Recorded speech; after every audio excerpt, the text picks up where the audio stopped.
Senhor, nós queremos te agradecer, ó Pai, por esse momento em que a tua palavra será trazida a nós. Te pedimos, ó Senhor, que o Senhor fale ao coração da igreja, Senhor, que teu Espírito Santo, Senhor Deus, fale ao nosso coração e que sejamos confrontados, ó Pai, edificados, ó Pai, consolados, ó Pai, por meio dela. É o que nós pedimos, ó Pai. Dá sabedoria ao teu servo, Senhor Deus, para que o Senhor fale através dele. É o que nós pedimos, em nome de Jesus. Amém.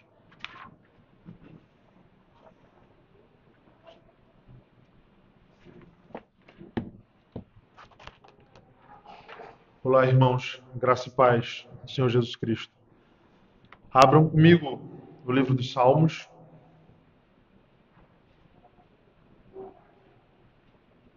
Salmo 119.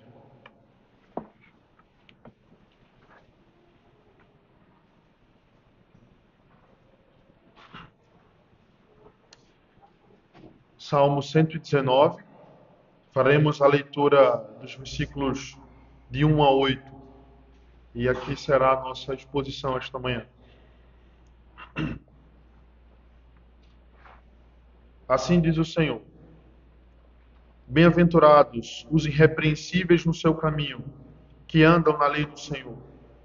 Bem-aventurados os que guardam as suas prescrições e o buscam de todo o coração.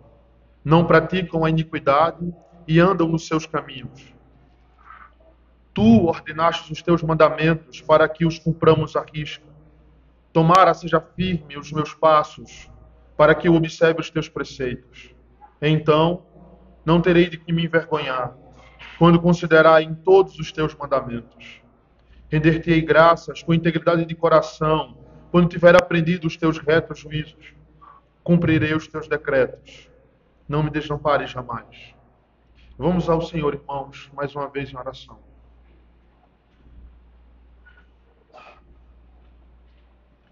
Ó Deus, ajude-nos mais uma vez, Pai, pois esse é o teu dia, é o teu povo e a tua palavra. Para a glória do seu nome, ó Deus, ajude-nos mais uma vez. Em nome de Jesus. Amém. Irmãos queridos, muitos consideram que o tema central deste belíssimo salmo, ou desta belíssima poesia hebraica, que é formada por 22 estrofes, compostas por 8 versos cada estrofe dessa, sendo cada uma delas correspondente a uma letra do alfabeto hebraico.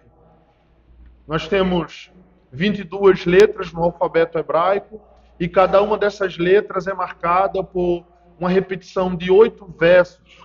Então nós temos essa repetição desde Aleph, a primeira palavra do alfabeto hebraico, até a última palavra, Tav, que é repetida iniciando com essas palavras. Então muitos olham para essa poesia hebraica e eles dizem, sem dúvidas estão certos, que o tema deste salmo, ou dessa belíssima poesia, não poderia ser outro senão as excelências da lei de Deus.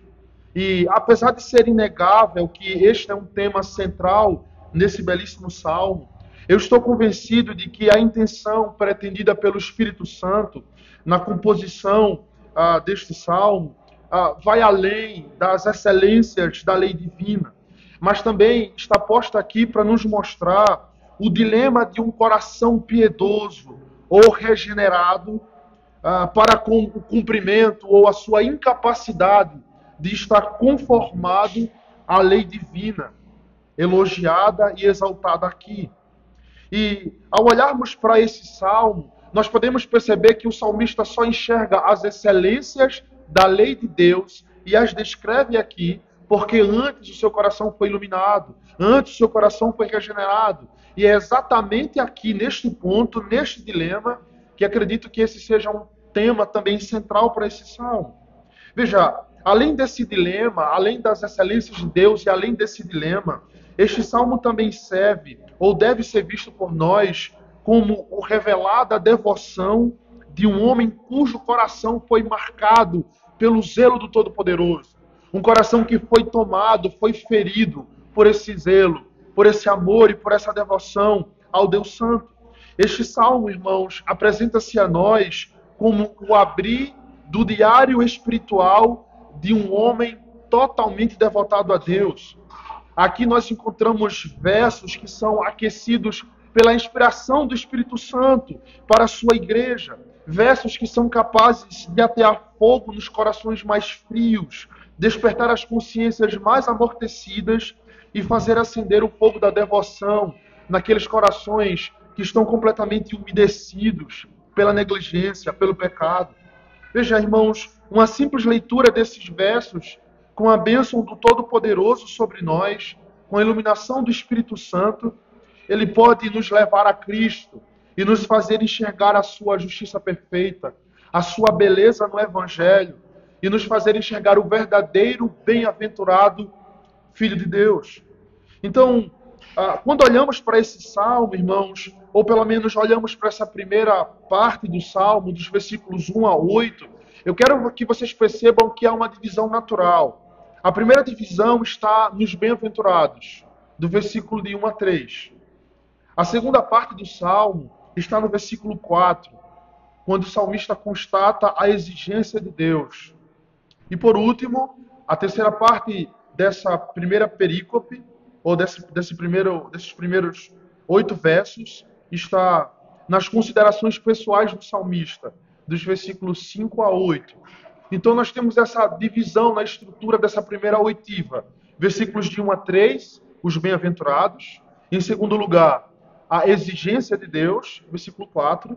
E por último, em terceiro lugar, de versos 5 a 8, as considerações pessoais do salmista. Em outras palavras, o salmista está, em primeiro lugar, olhando para um grupo de pessoas que ele chama de bem-aventurados. Em segundo lugar, o salmista se dirige diretamente a Deus. E por último, em terceiro lugar, ele fala consigo mesmo e com a segunda pessoa na sua poesia, no seu discurso, isto é, com o próprio Deus, como que em uma oração. Percebamos, irmãos, ou percebermos isso, irmãos, é importante para nós, para entendermos a estrutura dessa primeira perícope, ou dessa primeira oitiva. Eu quero que a gente concentre um pouco nisso agora. Veja, a primeira parte, ou as primeiras pessoas para quem o salmista está se dirigindo, se acha nesses versículos de 1 a 3. Aqui o autor vislumbra aquilo que ele mais almejava. Veja, geralmente quando nós almejamos muito uma coisa, nós nos damos a reflexão acerca daquilo. Os nossos olhos divagam no horizonte e nós pensamos sobre aquilo que nós desejamos. Então, é isso que o salmista está fazendo aqui. Ele vislumbra aquilo que ele mais almeja, isto é, a bem-aventurada ou a bem-aventurança de estar conformado à lei do seu Deus. Ele descreve isso usando a terceira pessoa no discurso, dizendo, aqueles que conseguem estar em conformidade com a lei de Deus, os bem-aventurados. Perceba como ele faz isso. Ele se dirige à terceira pessoa dizendo, os irrepreensíveis, que andam, que guardam, o buscam, não praticam e andam. É assim que ele descreve as características desses bem-aventurados. A segunda parte, ou a segunda pessoa a quem o salmista se dirige, está no verso 4. O salmista se volta para Deus e diz, tu ordenaste. Dessa forma, irmãos, ele se dirige diretamente a Deus. Ele percebe a descrição da rigidez ou a perfeição requerida por Deus no que diz respeito ao cumprimento da sua santa lei. Ele percebe aqui que Deus não abrirá concessões, que Deus não voltará atrás na santidade ou na sua santidade expressa na sua lei. E é aqui onde consiste todo o dilema do salmista. Agora, uma vez que o verso 4 revela um Deus santíssimo, exigindo o cumprimento cabal de sua santa lei, ou da sua elevada lei, podemos perceber agora uma consideração pessoal do salmista. Ele vai voltar para si mesmo na terceira parte. Ele vai começar dizendo assim, a partir do versículo 5, tomara sejam firmes os meus passos. O verso 5 é, portanto, irmãos, o salmista tirando os olhos dos bem-aventurados, tirando os olhos de Deus e colocando os olhos sobre si mesmo, na primeira pessoa. É aqui onde ele olha para si e ele percebe a sua incapacidade de ser um bem-aventurado e a sua incapacidade de suprir as expectativas divinas quanto à sua exigência do cumprimento à risca da lei.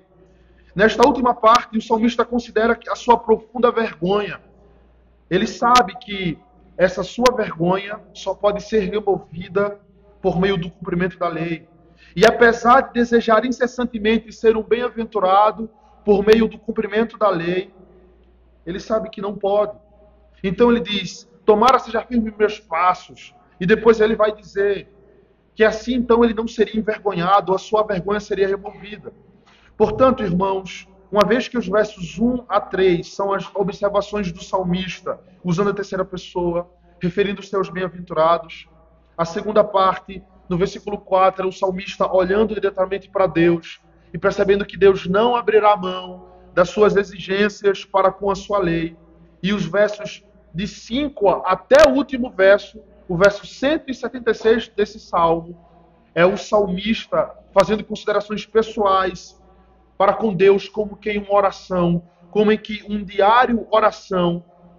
Eu quero que a gente perceba, se você toma nota, que o tema dessa primeira oitiva, ou dessa primeira perícope, pode ser colocado como a bem-aventurança da conformidade à lei de Deus.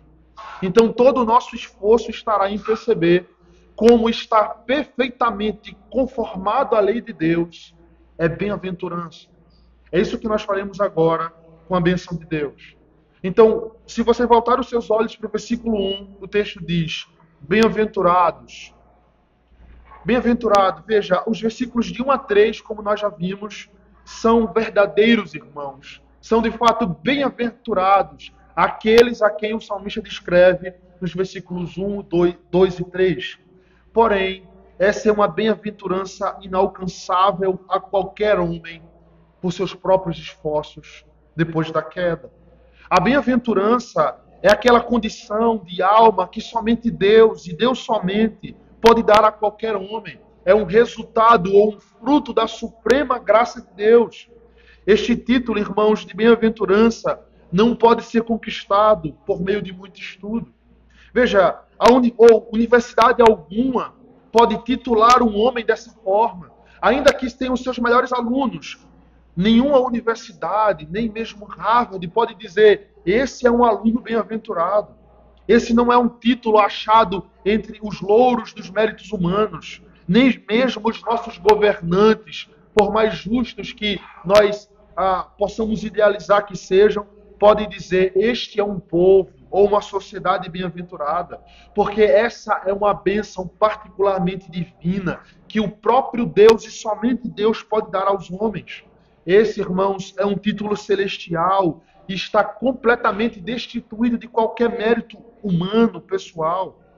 Nas Escrituras, esse título de bem-aventurança é frequentemente usado para descrever aquele homem que foi alvo da graça salvadora de Deus. O Salmo 32, versículo 1 e 2 diz: bem-aventurados aquelas cujas maldades são perdoadas e cujos pecados são cobertos. Bem-aventurado o homem a quem o Senhor não imputa o pecado. O significado mais simples desse título de bem-aventurança, ele descreve alguém que é mais do que feliz. É alguém que encontrou um estado, ou que recebeu um estado que é superior a qualquer felicidade que esse homem possa encontrar ou que o mundo possa conceder. O homem que recebeu esse título recebeu antes uma bênção tal que o seu estado de alegria é superior, ou o coloca superior a qualquer circunstância. É uma alegria supracircunstancial, isto é, está acima das circunstâncias que podem estar ao redor de qualquer homem. Para o salmista, esta bem-aventurança, ou este estado, ou essa condição, ou esse estado, não poderia ser achado em nada na sua vida presente. Não em carros, não em casas, não em status, não em smartphones, não na aceitação, em viagens, ou qualquer coisa que o esforço humano possa conquistar. Ao contrário, irmãos, aqueles bem-aventurados a quem o salmista contempla aqui, eles receberam uma bênção do próprio Deus. E o texto segue dizendo que eles são bem-aventurados por uma razão. São irrepreensíveis no seu caminho. Veja, a única razão deles poderem serem irrepreensíveis nos seus caminhos não consistia em mera moralidade fria ou simplesmente o acerto de regras, mas era mais do que isso. O texto diz: bem-aventurados os irrepreensíveis no seu caminho, que andam na lei do Senhor. Portanto, quem são os bem-aventurados? Aqueles que são irrepreensíveis. Por que são irrepreensíveis? E por que são bem-aventurados? Porque andam na lei do Senhor. E isso daqui estabelece um padrão elevadíssimo, irmãos, que o conservadorismo não pode dar aos homens, que não deve ser confundido com o cumprir meras regras. E daí o versículo 2 diz: bem-aventurados os que guardam as suas prescrições e o buscam de todo o coração. Ainda com os olhos nessa contemplação ideal, o salmista agora faz um paralelo entre os versículos 2 e 3. Na primeira parte do versículo 1 ele diz: bem-aventurado os irrepreensíveis no seu caminho. Então alguém poderia se levantar aqui e perguntar: quem são os irrepreensíveis no seu caminho? Então o salmista responde com a primeira parte do verso 2: os que guardam as suas prescrições. Agora, na segunda parte do versículo 1, ele diz: que andam na lei do Senhor. De novo alguém poderia perguntar: quem é que anda na lei do Senhor? Ele responde com a segunda parte do verso 2: os que o buscam de todo o coração.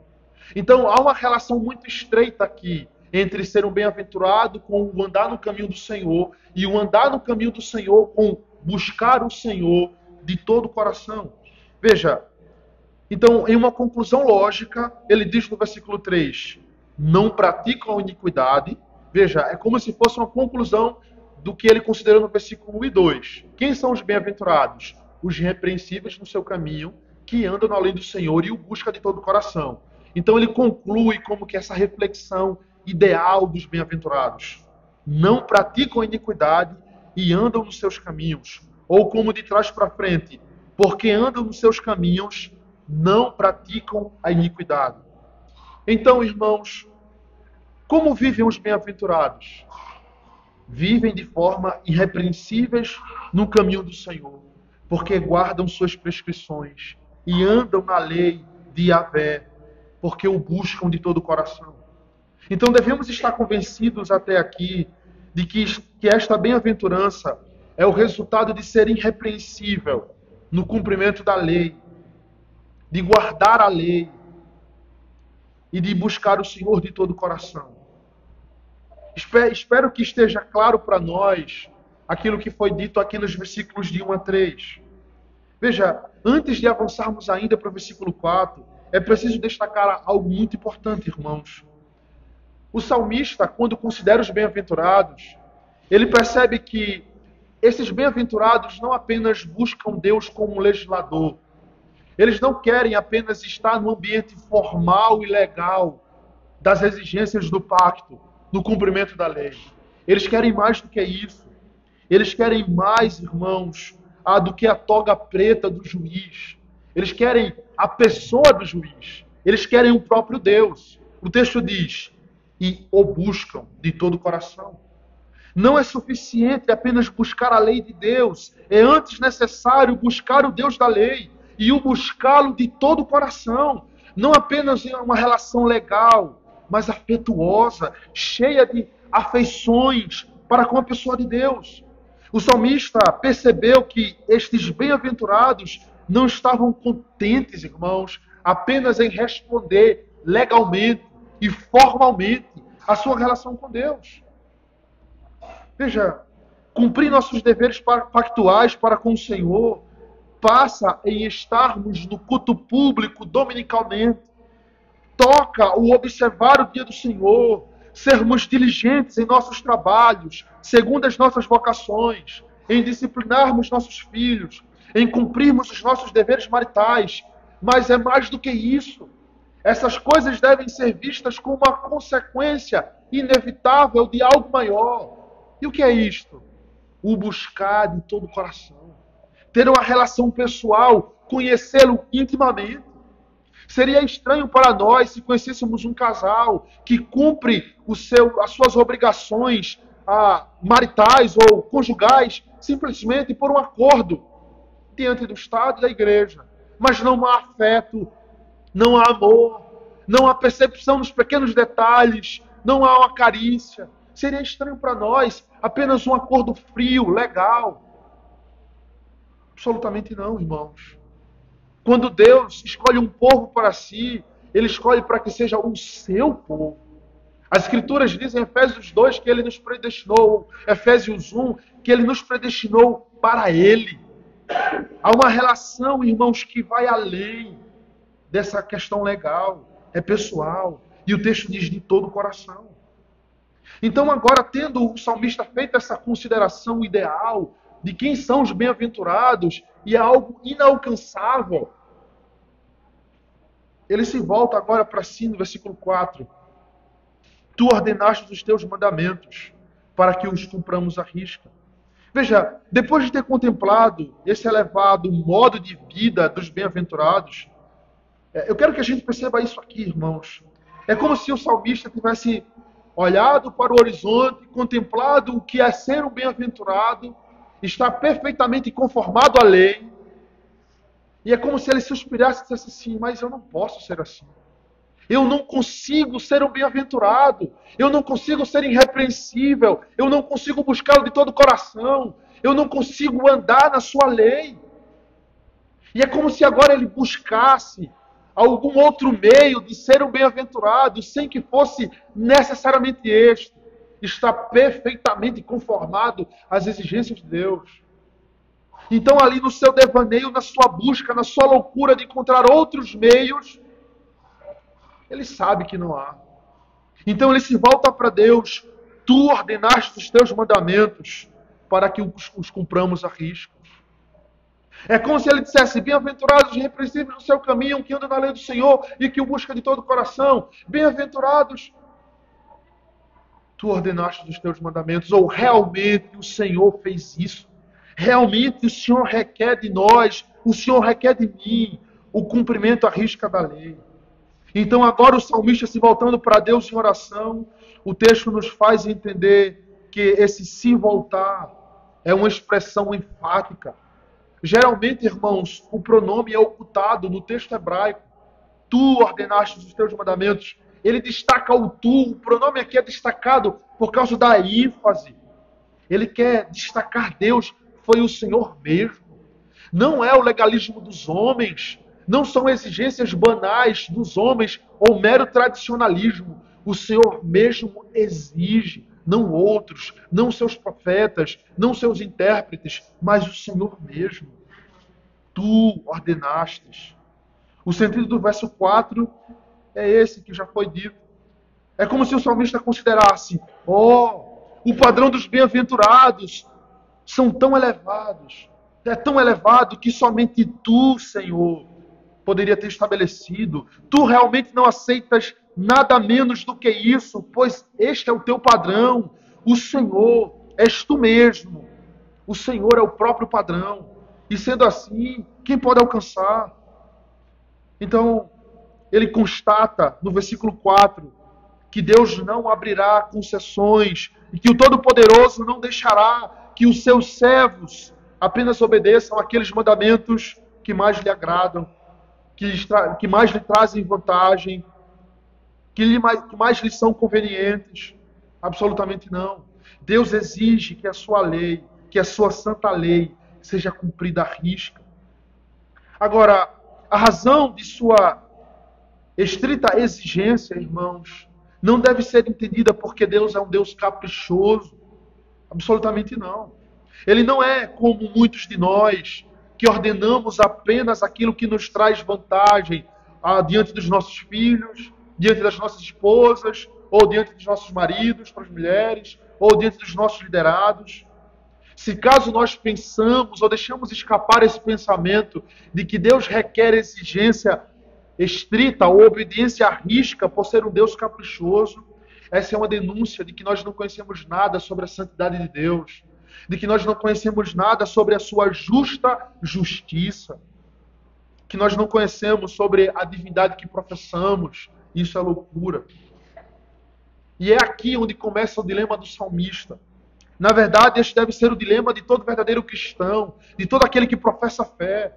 Devemos estar certos de que, diferentemente do que muitos de nós pensamos, O salmista sabia que Deus era santo e a sua santidade exige um cumprimento à risca, uma conformidade perfeita ao ser de Deus. E ele também sabia que a lei é espiritual, porém ele era carnal. Ele era carnal e estava vendido à escravidão do pecado. Portanto, o dilema do salmista consiste nisso. O bem que eu queria fazer era exatamente o que ele não fazia. Ou o bem que eu quero é este que eu não faço. Isto é, ele queria ser santo, como os bem-aventurados. Havia esse princípio no seu coração. Havia então essa centelha celestial de ser santo, de estar conformado à lei. Porém, ele sabia que não podia. E voltar-se para Deus e constatar que Deus não abriria mão, que Deus não abriria concessões, o fazia lamentar. Agora, irmãos, talvez alguém pergunte assim: como o salmista sabia que Deus havia ordenado uma obediência tão restrita aos seus mandamentos? A resposta é esta. O salmista, como um bom devoto judeu, sabia que o livro de Deuteronômio, ou ele tinha o livro de Deuteronômio diante de si, e ele sabia que as promessas do seu Deus estavam atreladas ao cumprimento da lei. Poderíamos dizer, irmãos, que o Salmo 119 é a devoção de um homem que conhecia aquilo que Deus exigiu dele, especialmente no livro de Deuteronômio. Então ali ele esboça isso, ele expressa isso, todo o seu desejo de receber as bênçãos pactuais. Quando nós olhamos o livro de Deuteronômio, por exemplo, nós vemos afirmações como: guarda os mandamentos, Deuteronômio 6:7, anda nos caminhos do Senhor, Deuteronômio 8:6, para que vivas e sejas multiplicado, Deuteronômio 30:16. Sem falar do famoso Shema. Amará, pois, o Senhor, o teu Deus, de todo o teu coração, de toda a tua alma, de toda a tua força, Deuteronômio 6:5. Então, a complexidade emocional do salmista passava por isso, por ele querer estar conformado a essas exigências. Primeiro, ele olha para o ideal, os bem-aventurados, e sabe que este é o cumprimento, ou o caminho para ser o bem-aventurado. Mais uma vez, propositalmente, eu repito a vocês, para estar conformado à lei de Deus. Depois, em segundo lugar, como que em relutância, pensando que não era possível que fosse o único meio estabelecido por Deus para a conformidade à lei, apesar de já saber que esse era o único caminho, ele faz a constatação: tu ordenaste os teus mandamentos para que o cumpramos à risca. Claramente o dilema do salmista é semelhante depois ao dilema de Paulo.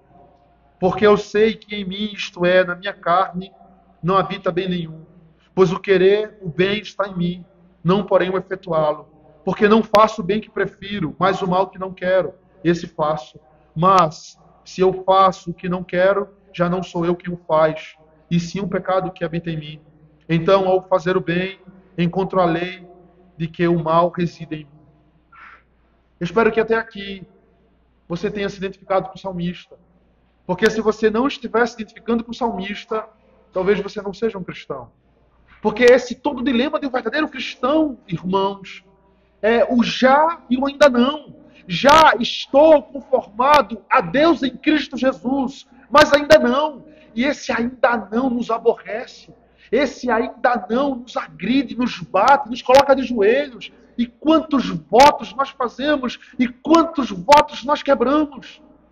Não voltarei mais àquele pecado. E quando nós nos damos conta, quando a nossa consciência é despertada, eu estou exatamente naquele lugar que havia prometido a Deus que não estaria. O bem que eu quero, esse eu não faço. Muitas vezes a santidade para nós é apenas um projeto. Bem, essa semana eu serei diligente nisso. Orarei, farei meus devocionais, serei mais paciente, não responderei de forma impulsiva.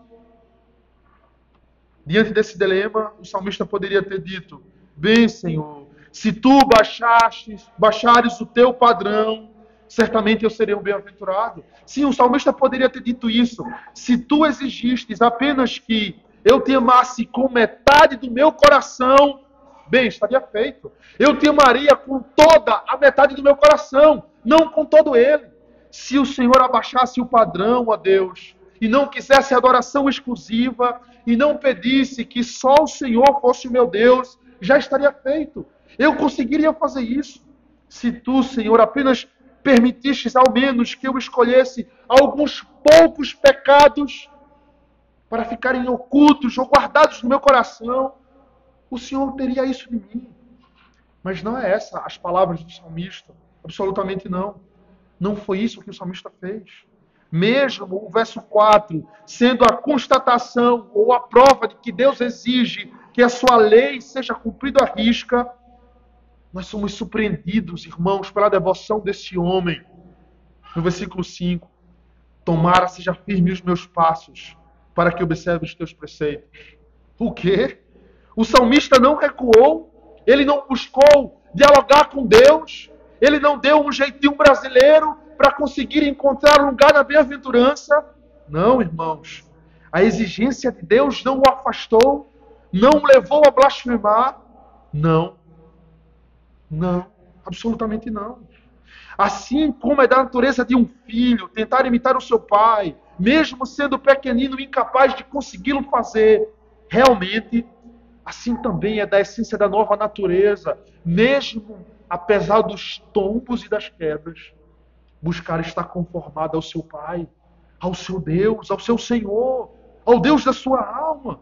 Após ter considerado os bem-aventurados, isto é, aquele ideal do cumprimento da lei, o salmista se volta para o legislador e, percebendo que Deus não abrirá concessões em seus termos, agora o salmista olha para si e suspira: tomara. Tomara o quê? Tomara seja firme os meus passos para que eu observe os seus preceitos, diz o salmista. Eu quero que nós percebamos, irmãos, que mesmo ainda contrariado por perceber a natureza contrária do seu coração às excelências da lei divina, mesmo sabendo que em si mesmo ele não possuía os critérios ou as condições necessárias para a conformidade, o salmista sussurra e dá um suspiro: tomara seja firme os meus passos. Essa expressão tomara também poderia ser traduzida como quem dera. Veja, isso denuncia algo acerca do nosso coração. Veja, quantas vezes você desejou algo, ou alguém falou bem assim para você: bem, você parece com fulano. Aí você diz assim: quem dera. Veja, você expressou por essa palavra o seu coração. Você queria, mas você não tem condições. Bem, eu achava que você morava no melhor lugar do Rio de Janeiro. Quem dera. Eu não tenho condições financeiras para isso. Bem, eu achava que aquele carro era seu. Quem dera. Tomara. Então você expressa o seu coração com essa interjeição. Você suprime isso. Quem dera. Tomara. Veja, esse é o verdadeiro suspiro de um cristão. Quem dera eu fosse o melhor marido. Quem dera eu fosse como Cristo para minha esposa. Quem dera eu fosse como Deus, o Pai, para meus filhos. Quem dera eu fosse como Cristo para os meus irmãos. Quem dera eu fosse mais santo nos meus olhos, nas minhas intenções. Quem dera. Quem dera o meu coração pulsasse por Deus e por Deus somente. Quem dera a realidade do salmista fosse a minha. Eu sou consumido pelo desejo dos teus átrios, Senhor. Quem dera a realidade sobre nós fosse a mesma descrita pelo salmista no Salmo 42. A minha alma suspira como a coça. Quem dera, irmãos. O verdadeiro cristão, para cada um dos seus pecados cometidos, deveria suspirar como o salmista: tomara seja firme os meus passos na próxima tentação. Tomara seja firme os meus passos da próxima vez que aquela tentação bater à minha porta. Veja qual marido que, apesar de pecar contra Deus, falhando contra sua esposa, não suspira: quem dera seja firme os meus passos. Qual esposa, depois de pecar contra o seu marido, não suspira: quem dera seja firme os meus passos. Qual filho, depois de obedecer ao seu pai, pecando contra Deus, não suspira: quem dera seja firme os meus passos. Qual irmão, qual amigo, qual patrão, qual funcionário, qual cidadão, qual verdadeiro cristão não suspira: tomara seja firme os meus passos. Essa é a expressão que exprime um desejo profundo. Parece revelar as entranhas do salmista, da nova natureza, do novo coração. Revela o seu desejo mais profundo de estar conformado a Deus, por estar conformado à sua lei. Ah, maldita incapacidade, irmãos. Maldito pecado que nos impede de estar conformado ao Deus de nossa vida. Mais uma vez, a experiência do salmista parece ser semelhante à de Paulo, em Romanos 7, 22 ao 23, quando ele diz: porque no tocante ao homem interior, tenho prazer na lei de Deus, mas vejo nos meus membros outra lei, que, guerreando contra a lei da minha mente, me faz prisioneiro da lei do pecado que está nos meus membros. Essa não é uma experiência semelhante à sua? Você não se identifica com isso? Então, quanto a esse lamento que é proferido por este homem, em reconhecimento à sua incapacidade e humilhação, parece-me que esse tipo de postura, de coração quebrantado, atrai a atenção de Deus. Pensamos, irmãos, que Deus está atrás de homens justos, mas não. Deus busca homens pecadores para torná-los justos. Não vim para os justos, ou não vim para os sãos, diz o Senhor Jesus Cristo. Vim para os doentes, para os adoecidos, ou pelo menos para aqueles que sabem que são carentes de justiça. O que é encontrado neste verso é que após as considerações feitas pelo salmista, tendo ele se deparado com esse elevado padrão da lei de Deus, o que naturalmente se esperava dele, o mesmo que foi esperado, ou o mesmo que nós esperamos de Caim, quando ele disse: é tamanho o meu castigo, que já não posso suportá-lo. Gênesis 4,14. Mas ao invés disso, mais uma vez, tomara seja firme os meus passos. Alguém pergunta: para que os seus passos devem ser firmes, salmista? Para fugir de Deus? Não, muito pelo contrário, para que observe os seus preceitos e corra para Ele. Veja, isso aqui é muito interessante, irmãos. E antes de avançarmos para os próximos versos, deixe-me tentar aplicar isso. Quando acaba o seu café, o que você faz? Ou veja, quando acaba a sua gasolina, para onde você leva o seu carro? Eu quero dizer, ao pecar, ao perceber que você quebrou a lei de Deus, que você está aquém dos padrões divinos, a quem você recorre? Para onde você vai? Mesmo o salmista, sabendo que não podia cumprir à risca a lei de Deus, ele diz: tomara seja firme os meus passos. Para quê? Para que eu observe os teus preceitos.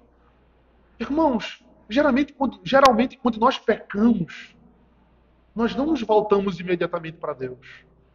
Geralmente, ao pecar, a nossa pronta disposição, o impulso natural do nosso coração é de fugir, em semelhança aos nossos pais. Assim como Adão, assim como Eva, após terem pecado, eles se afastam de Deus, se afastam um do outro, porque percebem que estão nus, sentem-se envergonhados. O salmista aprendeu a lição, ele sabe. Bem, como é que eu posso repor o meu café se eu for em uma cafeteria? Como é que eu posso repor a gasolina do meu carro se eu for um posto de gasolina? Como é que eu posso ter o meu pecado perdoado? Como é que eu posso ter minha culpa removida e a vergonha retirada?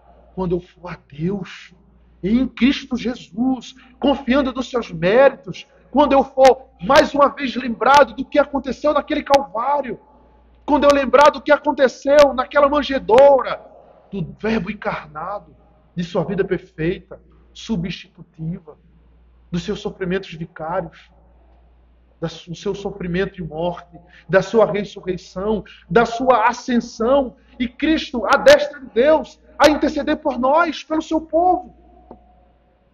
Aprenda hoje com o salmista: tomara seja firme os meus passos. Sim, irmãos, há de fato um grande dilema na vida cristã, que consiste entre o que eu era, o que eu sou e o que eu deveria ser. Precisamos entender isso, que o salmista aqui, ele liga totalmente, de forma íntima, os versículos 4 e 5, ou versículos 5 e 6. E nós tentamos avançar mais um pouco agora. Perceba que essa aspiração do versículo 5, se pudesse ser alcançada, isto é, se de fato o salmista pudesse ter os seus passos firmados para os preceitos do Senhor, ele não continuaria falando com esse tom futuro. Perceba que ele vai colocar todas as suas palavras para o futuro. Veja, então, não terei do que me envergonhar, quando considerar em todos os teus mandamentos. Essa conjunção, então, no início do verso 6, serve aqui para conectar os versículos 5 e 6. O que o salmista quer dizer é como se fosse isso aqui.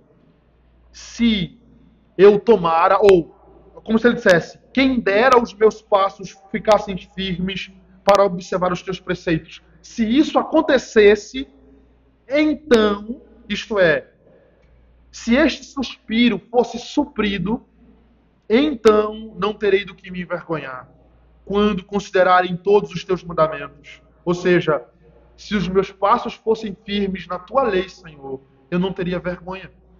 Perceba que o salmista, ao dizer isto, ele sabe que a bem-aventurança é o resultado do cumprimento da lei. Pois quem são os bem-aventurados? Mais uma vez, os irrepreensíveis na lei do Senhor. Os que guardam os seus preceitos e o buscam de todo o coração e por isso não praticam iniquidade. Ou, em outras palavras, aqueles que cumprem a lei de forma perfeita. Estes são os bem-aventurados. Por outro lado, o não cumprir os mandamentos resulta em quê? Diz o verso 6. Em vergonha. Se a bem-aventurança está ligada ao cumprimento da lei, a vergonha, irmãos, está atrelaçada, está ligada à quebra da lei. E isso é inquestionável a partir do tempo que ele coloca aqui, quando. O verso 6, pois, tem esse termo, quando, na fala do salmista, implica em condição. Deixe-me ilustrar isso. Uma hemorragia só pode parar quando ou com a condição de ser estancado. Um câncer só irá parar de se alastrar quando for removido. O pus só irá parar de latejar quando for drenado. Veja, a dor extrema de um dente cariado só irá cessar quando for extraído. Assim, de igual modo, a vergonha e a culpa do pecado só podem ser removidas quando a lei for cumprida. Perceba que primeiro ele suspira. Seja firme os meus passos, para que assim eu observe a tua lei. Então, nesta condição, estando com os pés firmados, segue o versículo 6. Não terei do que me envergonhar. E depois ele reconhece a única forma de estancar a vergonha e o vexame, quando continua dizendo, quando considerar em todos os teus mandamentos. O que aprendemos aqui, irmãos, é exatamente isto. Toda a nossa vergonha consiste apenas em uma coisa. Nós pecamos. Porque o pecado é a transgressão da lei, conforme 1 João 3,4. A vergonha de Adão e de sua esposa Eva consistiu nisso, em terem pecado contra Deus. Qual seria a nossa realidade se não houvesse pecado? Não haveria vergonha. Toda a nossa vergonha consiste nisso, que pecamos. Irmãos, não foi à toa que o Filho de Deus, como um substituto perfeito do seu povo, como um segundo Adão, foi exposto à vergonha, ao vexame, foi ridicularizado, foi cuspido, humilhado, rejeitado. Bem, eu não posso afirmar isso, mas alguns estudiosos dizem que aqueles crucificados, punidos por Roma, iam à cruz completamente nus, com suas vergonhas à mostra. Parece haver um paralelo com o que aconteceu no Éden? Sim, parece. Eu não sei com certeza isso, mas uma coisa eu sei. Cristo foi exposto à vergonha por causa da nossa quebra da lei. Porque nós pecamos contra Ele, não apenas pecando em Adão, mas pecando diariamente, pessoalmente, todos os dias, contra Deus. Qual é a sua vergonha? É o seu pecado. Não tente tirar a vergonha, tire o pecado. E o pecado só pode ser removido com a satisfação da justiça. O pecado só pode ser removido quando a justiça eterna de Deus, infinita, for perfeitamente satisfeita. Portanto, o pecado é a única razão para a sua vergonha, para a minha vergonha, para a nossa vergonha. A culpa que nos aprisiona como consequência da quebra da lei e que nos envergonha, que joga os nossos olhos para baixo, que nos deixa tímidos. A nossa vergonha nasce, irmãos, na quebra da lei. E uma vez que quebramos a lei, pecamos. E tendo nós pecado, nos sentimos culpados. E uma vez culpados, sentimos vergonha. Que maldita vergonha que nos impede de nos lançarmos aos pés de Deus, aos pés da cruz, que nos faz fugir de uma confissão pronta de pecado. Bem, meu irmão, eu pequei contra você. E essa vergonha não é uma simples vergonha, não é uma inocente vergonha, é uma vergonha trajada de orgulho vil.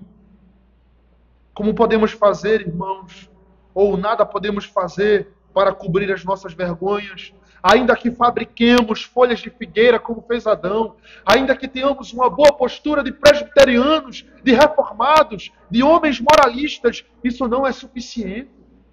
Devemos ter em mente que após o salmista considerar os bem-aventurados nos versículos 1 e 3, e depois voltar-se para Deus e constatar esse rigor divino para cumprimento da lei à risca, no versículo 4, o salmista passa a fazer essas considerações pessoais.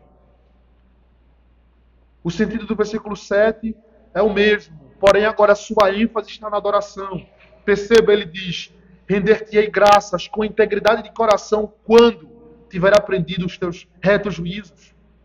O que precisamos perceber em resumo é isto, irmãos, que os versículos 6 e 7 são as promessas futuras de conformidade à lei que o salmista oferece a Deus no seu diálogo. A razão disso é que apesar dele ascender, ou que apesar dele perceber isso, a sua incapacidade, ele quer cumprir a lei, então ele promete: cumprirei os teus decretos, não me desampares jamais. O versículo 8. E antes de que encerremos nas aplicações, o versículo 8 é muito interessante.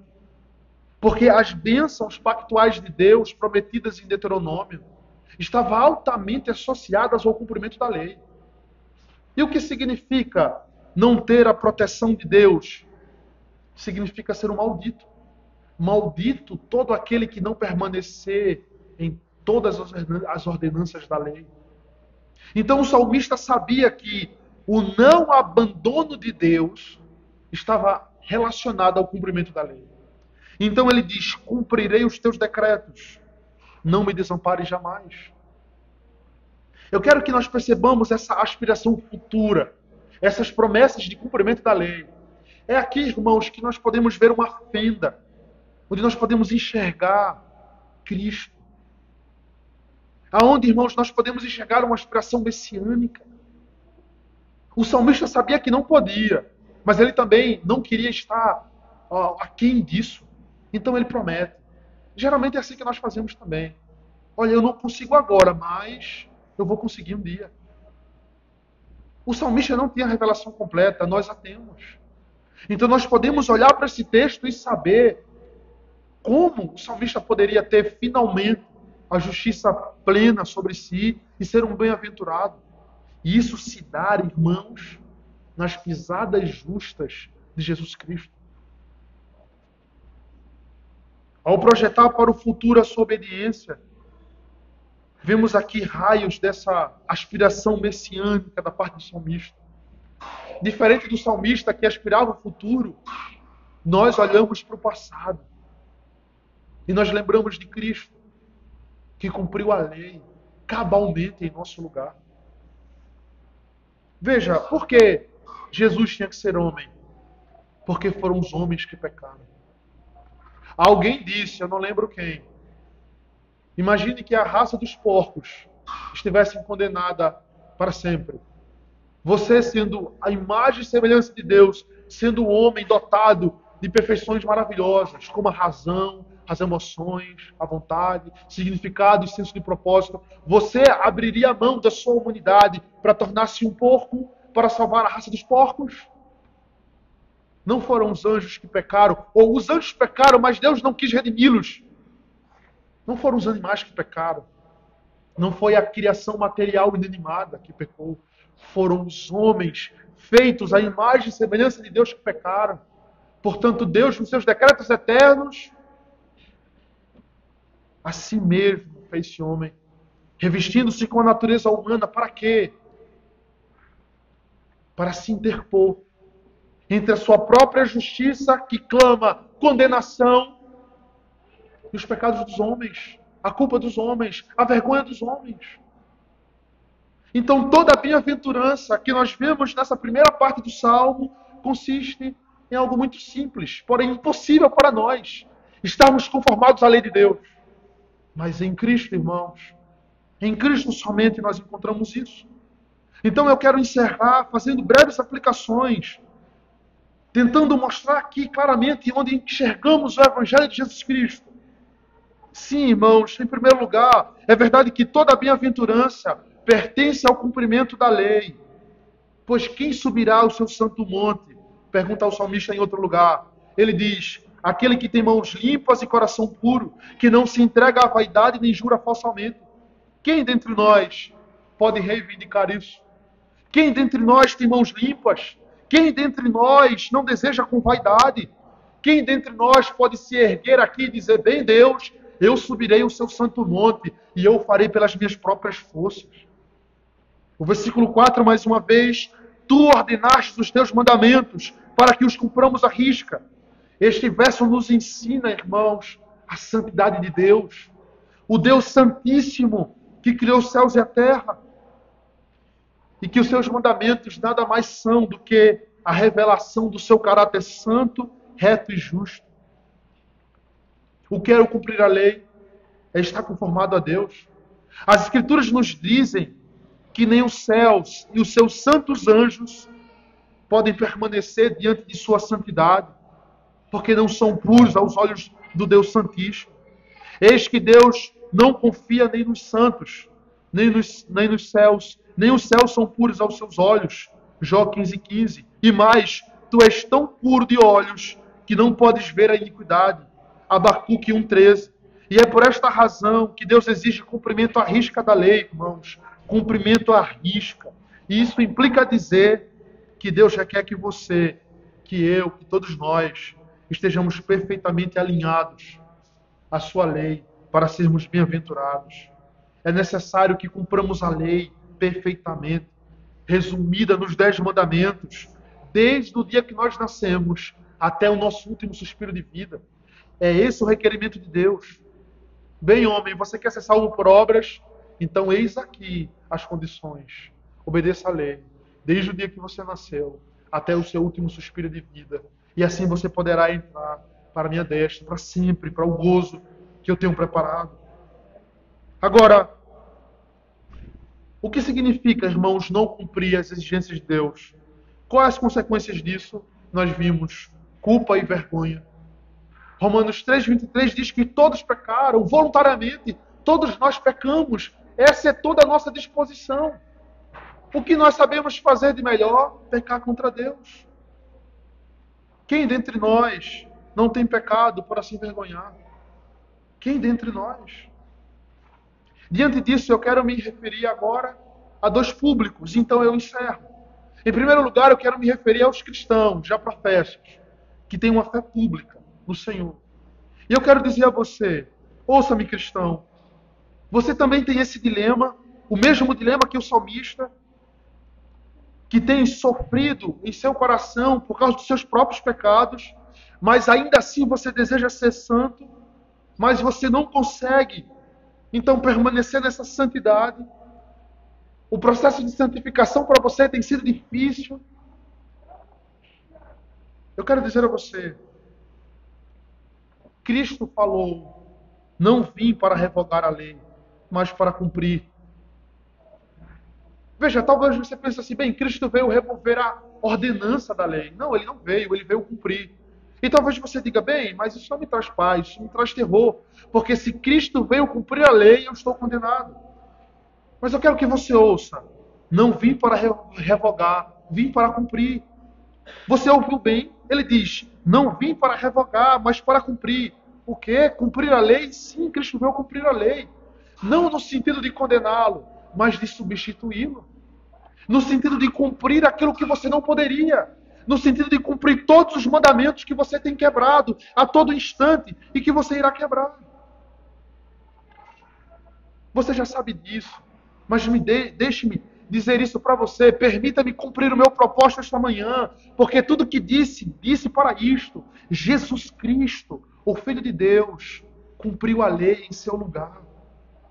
E essa é toda a sua esperança.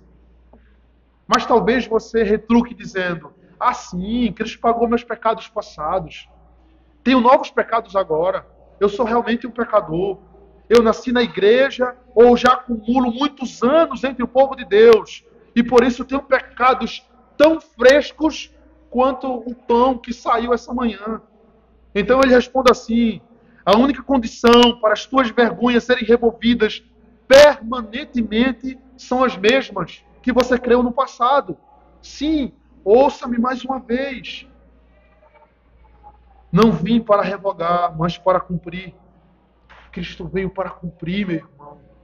E a obra de Cristo naquele Calvário, no cumprimento da lei, Ele cobre as suas vergonhas passadas, as suas vergonhas presentes e cobrirá as suas vergonhas futuras. Porque a obra do Cristo é uma obra completa.